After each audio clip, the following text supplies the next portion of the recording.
So you use the drain sewers as a means of transport? Yes, they were built to divert water from an underground spring and are quite spacious. It seemed only natural to incorporate it into the overall structure. But we won't be using it. Not today. The flow is seasonal, and when the spring runs dry, the damp tunnels produce a rather poisonous type of fungi. There is an antidote, of course, but we won't be bothering with it today.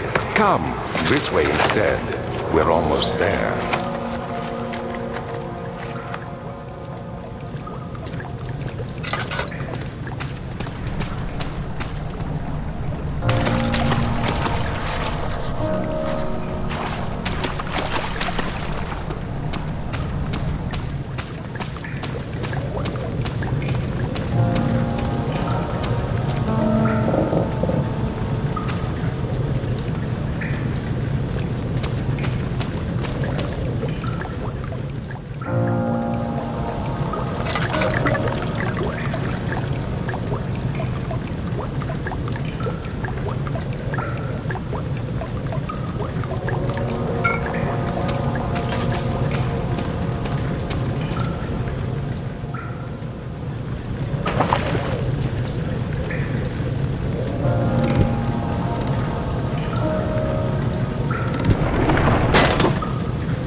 Conserving water from the spring.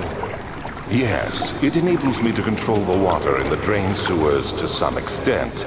Also, it can be used for all sorts of purposes. Like for drinking? Well, that too. But mostly to run different machines. Ah, like water mills. Exactly.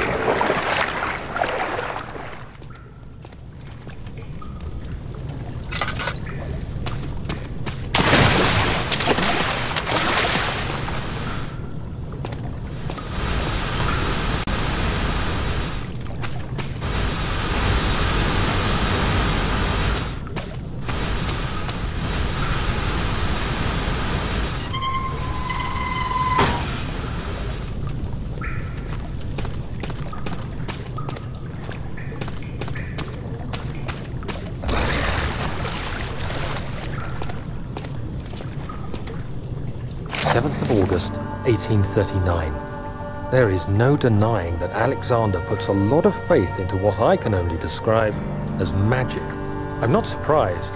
Even while traveling across Europe, I assumed I would have to embrace the supernatural to save my mind and life. As a novice, I do everything in my power to stay focused and not dwell too much on my own doubts. Alexander woke me up early and told me it was time we got started on our work. He was obviously excited to get going, and we headed downstairs to the old dungeon where he preferred to attempt his rituals. It turns out that Alexander is a true Renaissance man, paralleled only by Da Vinci, I'm sure. He showed me several rooms fitted for specific research, such as anatomy studies, alchemy, and botany. The crown of Brennenburg must be the inner sanctum, a most hallowed ground where we shall attempt to permanently banish the orb's shadow.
8th of August, 1839. I could never be certain until today that I was on the right path. Using my orb, Alexander managed to channel its power unto us. The inner sanctum flared with blue, fiery light, and I could feel the same things I felt in the dark chamber in Algeria. It was like standing in a mad whirlpool of impressions. It was terrifying, but Alexander kept calm and wielded strange tools of science in order to tame the storm. Suddenly, the blue light was stained by strains of red, and the walls burst with pulsating tissue resonating with the scene. Alexander quickly covered the orb in some cloth, and the unspeakable thing vanished. Apparently, the orb's shadow is closer than Alexander thought. He said I should prepare for a warding ritual tomorrow. I'm not sure what he expects, but I have a bad feeling about this.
August 1839.